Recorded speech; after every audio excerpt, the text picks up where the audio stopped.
नमस्कार साथियों, स्वागत है आप सभी का आपकी अपनी पाठशाला पर। मैं हूं अंकित अवस्थी।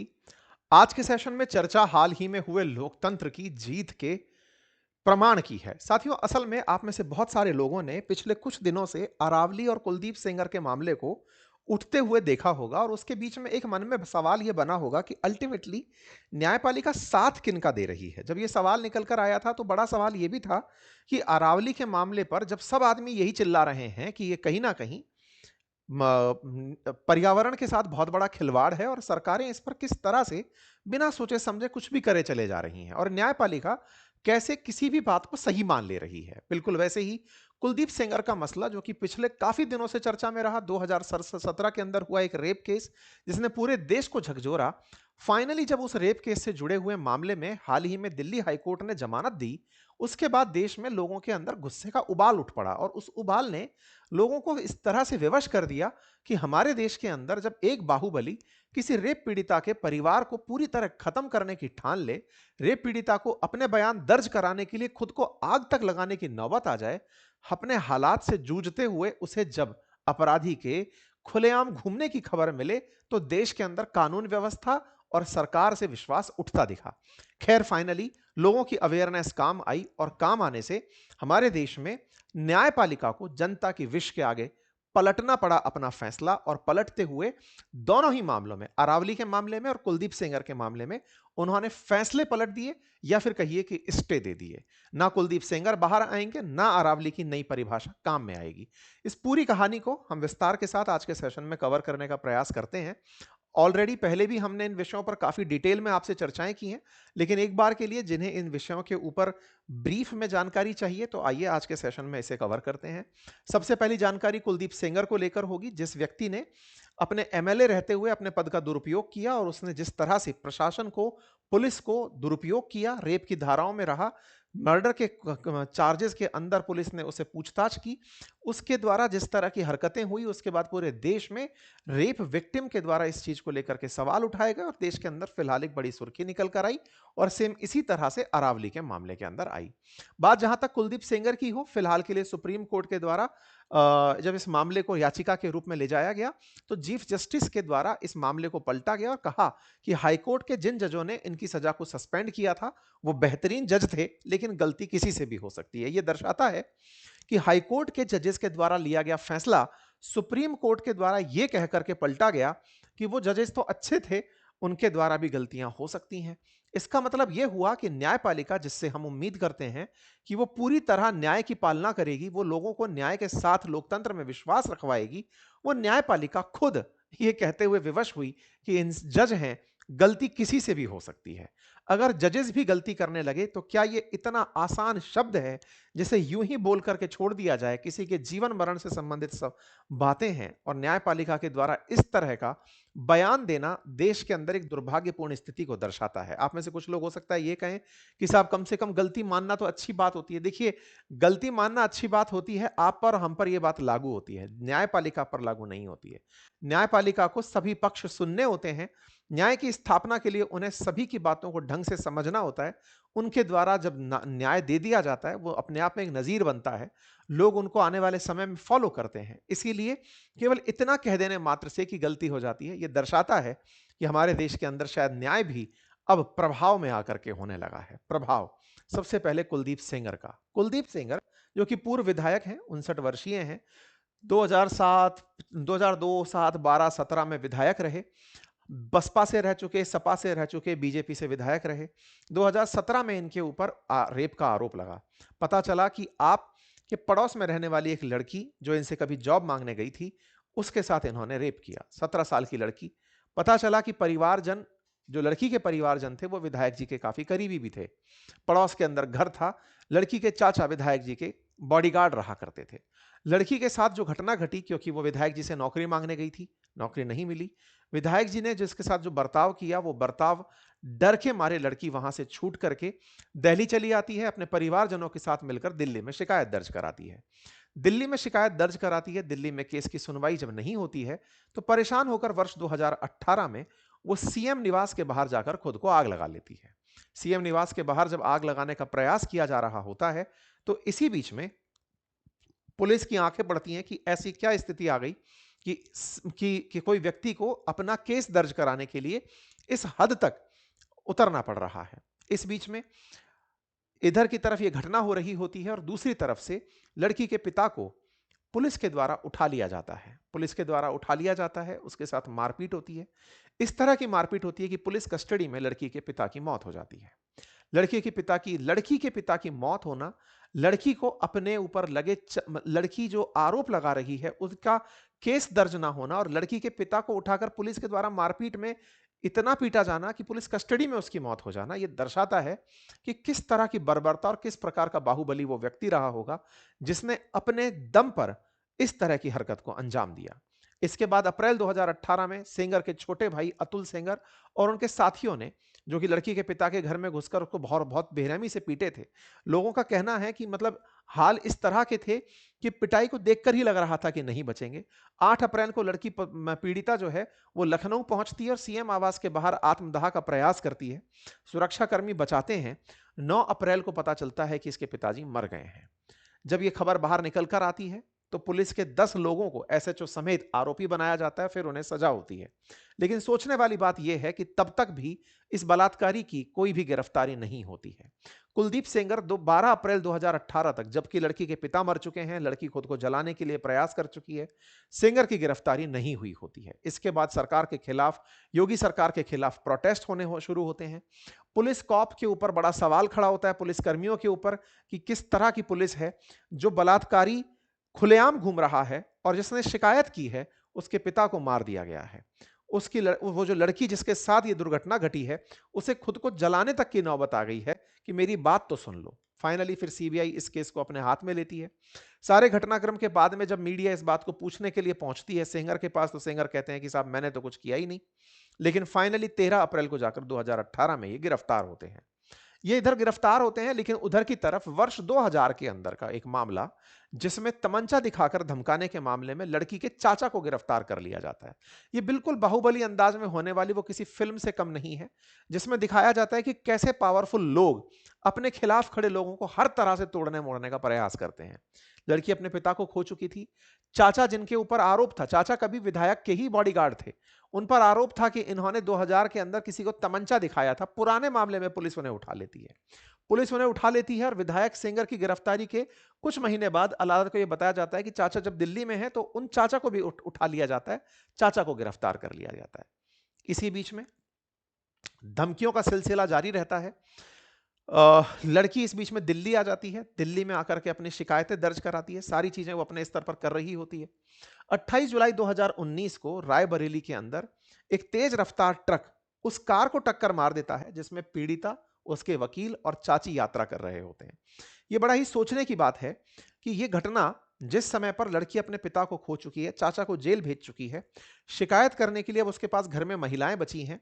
महिलाएं हैं, खुद है और वकील हैं, साथ जा रहे हैं। एक अज्ञात नंबर का ट्रक आता है, कार को टक्कर मारता है।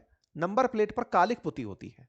देखकर साफ पता चल रहा होता है कि यह प्रयास भी जानबूझकर किए गए प्रयासों में से है। इस प्रयास को देख करके ही कानून पर से और गुंडा राज पर, कानून पर से विश्वास उठता हुआ और गुंडा राज का प्रभाव साफ साफ दिखाई देता है। लोगों के अंदर रोष टूट पड़ता है।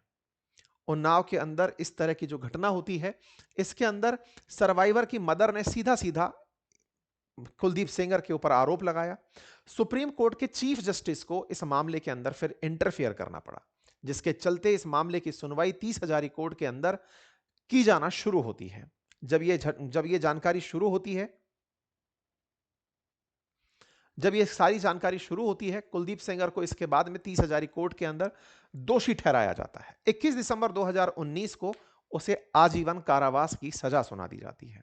मतलब इसे सजा सुनाए जाने से पहले लड़की का पिता, लड़की का चाचा, लड़की का पिता जान खो बैठा है, लड़की के 2 परिवारजन जान से हाथ धो बैठे हैं, चाचा जेल चला गया है। तब जाकर के इस व्यक्ति को आजीवन कारावास की सजा सुनाई जाती है 2019 में। 2019 में पीड़िता के पिता की हत्या के मामले में भी कुलदीप सेंगर को दोषी पाया जाता है। 10 साल की सजा सुनाई जाती है और 10 लाख रुपए का जुर्माना लगाया जाता है। साहब, ये सारी घटनाएं चल रही होती हैं, ये हेडलाइंस बनती हैं। पुलिस के रिपोर्ट्स में ये निकल कर आता है कि हाँ, यही व्यक्ति रेपिस्ट था, इसी ने ही मरवाया था। पार्टी इसे बाहर निकाल देती है।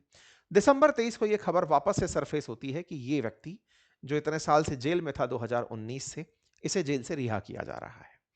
जैसे ही इस व्यक्ति के रिहा होने की खबर बाहर आती है, लड़की और लड़की से जुड़े हुए जितने भी लोग थे, उनके अंदर एक भय बैठ जाता है। क्योंकि जब ये जेल से बाहर था, तो इसने जो हालात किए थे, वो सबके सामने थे। अब ये जेल से फिर बाहर आ रहा है। इसके बाहर आने से इसके पुराने जुड़े हुए करतूत सारे के सारे रीसरफेस होने लगते हैं। लोगों में इस बात का गुस्सा होता है कि जिसे आजीवन कारावास की सजा सुनाई गई हो, कोर्ट उसे किस तरह से राहत दे रहा है।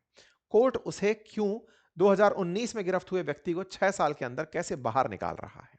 जानकारी पता चलती है कि लड़की जिस लड़की के साथ रेप हुआ था, वो उस समय 17 साल की थी। पॉक्सो के तहत उसके ऊपर मामला बनना चाहिए था, विधायक के ऊपर मामला बनना चाहिए था। विधायक पर मामला बना, लेकिन उसे पब्लिक सर्वेंट नहीं माना गया।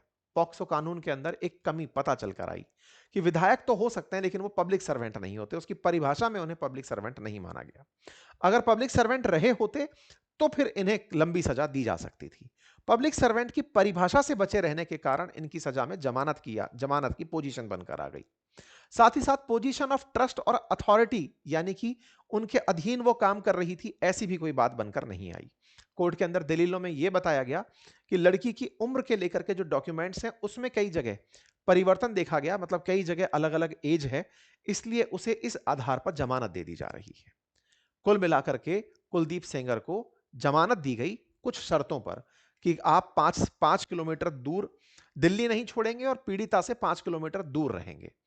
दूसरा, हर सोमवार को कुलदीप को नजदीकी पुलिस स्टेशन में रिपोर्ट करना होगा, पासपोर्ट जमा कराना होगा, और कोई भी शर्त अगर तोड़ते हो तो वापस तिहाड़ जाना होगा। जैसे ही यह बात निकलकर वापस आती है, प्रतिक्रिया का दौर शुरू हो जाता है। लोग सड़कों पर उतर आते हैं, प्रतिक्रियाएं शुरू होती हैं रेप पीड़ित के पक्ष में, और कुलदीप सेंगर के विरोध में सोशल मीडिया पर भयंकर न्यूज प्रसारित होना शुरू होती है। लोग प्रोटेस्ट में निकलते हैं, न्याय व्यवस्था पर सवाल खड़े किए जाते हैं। प्रोटेस्ट करने के लिए जब रेप पीड़ित प्रदर्शन करने आती है, तो पुलिस उसे जबरन उठाकर ले जाती है। इन सब चीजों पर फिर राजनीतिक प्रतिक्रियाएं आना शुरू होती हैं। अपोजिशन की तरफ से सवाल उठाए जाते हैं। अपोजिशन के सवालों में एक चीज तो तय हो चुकी थी कि जो हालात थे, वो हालात निश्चित ही बाहुबली के पक्ष में है। न्याय भी प्रभावशालियों के साथ है। न्यायपालिका कहीं ना कहीं कॉम्प्रोमाइज हुई है।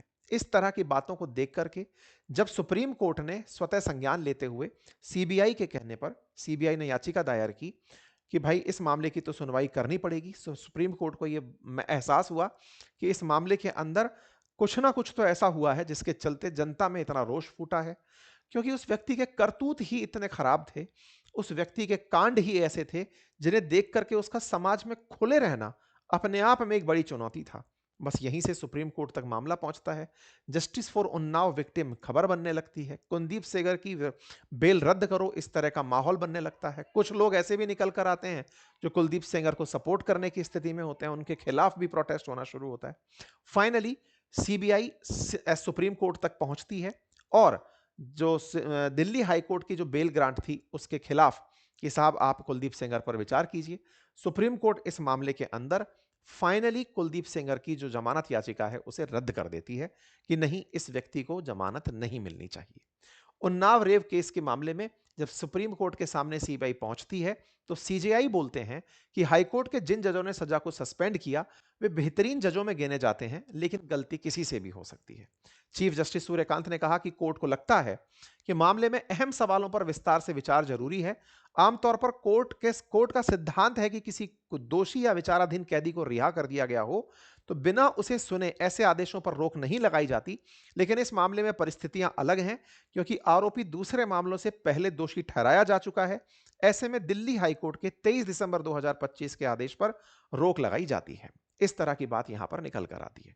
कुल मिलाकर के सुप्रीम कोर्ट के द्वारा इस मामले में उस व्यक्ति को जमानत से रद्द किया जाता है। विचारणीय तथ्य है, सुप्रीम कोर्ट यहां पर जो बोल रही है वो हाई कोर्ट के जजेस से गलती हो सकती है। ये बड़ा ही मतलब ऐसा पॉइंट है कि इसके बाद कहने लायक कुछ बच नहीं जाता। न्यायपालिका से ये अपेक्षा नहीं है। आप कहेंगे कि सर सुधार का मौका सबको मिलता है, हाईकोर्ट की गलती को सुप्रीम कोर्ट इस तरह कह करके निकाल ले जाए, अच्छा नहीं लगता। खैर, सुप्रीम कोर्ट का अपना तर्क है, और इसी बीच में फाइनली पीड़िता को जब यह न्याय की खबर मिलती है तो उसके अंदर इस बात का रोना होता है कि कितनों को खोया और न्याय के लिए कितना संघर्ष करना पड़ा। पीड़िता की जिंदगी आसान नहीं है, बहुत ही मुश्किल जिंदगी है। लेकिन ठीक है, अब ये सारी चीजें तो आने वाले समय में चर्चा का विषय रहेंगी। न्यायपालिका से बड़ा प्रश्न यही रहेगा कि आपको अल्टीमेटली जनता के दबाव में आकर के, जनता के उन प्रयासों से कि आप न्याय नहीं करेंगे, जनता न्याय की अपेक्षा में है, लोकतंत्र यही है। यही सेम मामला अरावली के मामले में भी हुआ। अरावली रेंजेस, जिनके बारे में आपको पता होगा, पिछले कुछ दिनों से हम लगातार इस विषय पर सेशन कर रहे हैं। सुप्रीम कोर्ट के सामने सरकार के द्वारा जो अरावली की नई परिभाषा दी गई, जिसमें कहा गया कि 100 मीटर से ऊपर अरावली है, उसके खिलाफ पूरे देश के अंदर माहौल था। हमने भी कई सेशन उस पर किए, बहुत सारी जगह हमने ट्विटर हैंडल्स पर, बहुत सी जगह पर हमने ये मामला उठाया, सरकार से सवाल पूछा। फाइनली अरावली के मामले पर भी सुप्रीम कोर्ट ने स्टे दे दिया है। सुप्रीम कोर्ट का कहना है कि भाई जो भी अब तक हुआ है उस पर हम फिर से सुनवाई की तरफ आगे बढ़ रहे हैं। आपको याद होगा जब ये मामला शुरुआत में निकल कर आया था, हमने इस पर डिटेल में सेशन किए हैं, इसी चैनल पर खूब सारे सेशन हुए हैं। ऐसे में फिलहाल के लिए सुप्रीम कोर्ट ने अपने उन पुराने फैसलों को कि हाँ भाई जो 100 मीटर से ऊपर का जो मामला हमने नया नया माना है उस पर हम स्टे दे रहे हैं, और जो प्रश्न ऐसे हैं जो अनआंसर्ड रह गए हैं उनके आंसर की हम तलाश में रहेंगे। कुल मिलाकर मैं केवल इतना ही कहूंगा कि दो ऐसे मामले इन पिछले दिनों में देखने को मिले जहां पर न्यायपालिका को अपने दिए फैसलों से पीछे हटना पड़ा। यह कहीं ना कहीं दर्शाता है कि न्यायपालिका न्याय करते समय सही मायने में न्याय का पालन नहीं कर पा रही है। अगर ऐसा हुआ होता तो उन्हें अपने फैसलों से हटना नहीं पड़ता, क्योंकि न्याय होता नहीं है, दिखना भी होता है। अगर न्यायपालिका एक महिला के लिए जो रेप पीड़ित है उसके लिए सही मायने में कोई ढंग के कदम उठाई होती, देश में इस तरह के प्रोटेस्ट ना होते। कोई भी उस महिला के साथ रिलेटिव होकर के युद्ध नहीं लड़ रहा था, ना ही अरावली किसी का रिश्तेदार था। सबको लग रहा था कि अरावली नहीं होगा तो हम लोगों का अस्तित्व कैसे होगा, और सबको उस रेप विक्टिम के साथ लग रहा था कि जिसके लिए इतना बात उठी हो उसको भी अगर कोई राहत नहीं मिल पा रही है तो इस देश के अंदर लड़कियां सुरक्षित कैसे होंगी। न्यायपालिका से उम्मीद हर उस व्यक्ति को है जिसे लोकतंत्र में विश्वास है, जो झगड़े में एक ही लाइन बोलता है कि मैं तुझे कोर्ट में देख लूंगा। यह विश्वास नहीं छूटना चाहिए। न्यायपालिका को आवश्यकता है कि लोकतंत्र जिंदा है। कहते हैं कि विधायिका और कार्यपालिका सही से काम करें, ये जिम्मेदारी न्यायपालिका की है, लेकिन न्यायपालिका सही से काम करे ये जनता ने तय कर दिया है। आवश्यकता है कि न्यायपालिका लोगों का न्याय में विश्वास बनाए रखने के लिए अपने कार्य को सही तरीके से करे, क्योंकि आने वाले समय में जब जब न्यायपालिका पर प्रश्न खड़े होंगे, देश के अंदर लोकतंत्र मजबूत होने की जगह कमजोर होता चला जाएगा। खैर, फिलहाल के लिए इतना ही। बाकी आप लोग इस विषय पर क्या सोचते हैं, अपनी राय जरूर कमेंट बॉक्स में रखिएगा। चैनल पर नए हैं तो चैनल को सब्सक्राइब कर लीजिएगा। बाकी मैंने इसमें बहुत डिटेल में आपको ऑलरेडी जानकारियां दी हैं, इसलिए मैं इस पर और जानकारियां आपको फिलहाल नहीं दे रहा हूं। बाकी बातें बाजार की, और अपनी पाठशाला पर हमारे कोर्सेज में 50% ऑफ चल रहा है, आप जाकर उन्हें एक्सेस कर सकते हैं। और बातें बाजार की पर हमारी क्रिप्टो की सीरीज चल रही है, आप जाकर उसे सुन सकते हैं। फ्री ऑफ कॉस्ट है यूट्यूब चैनल पर। Thank you so much.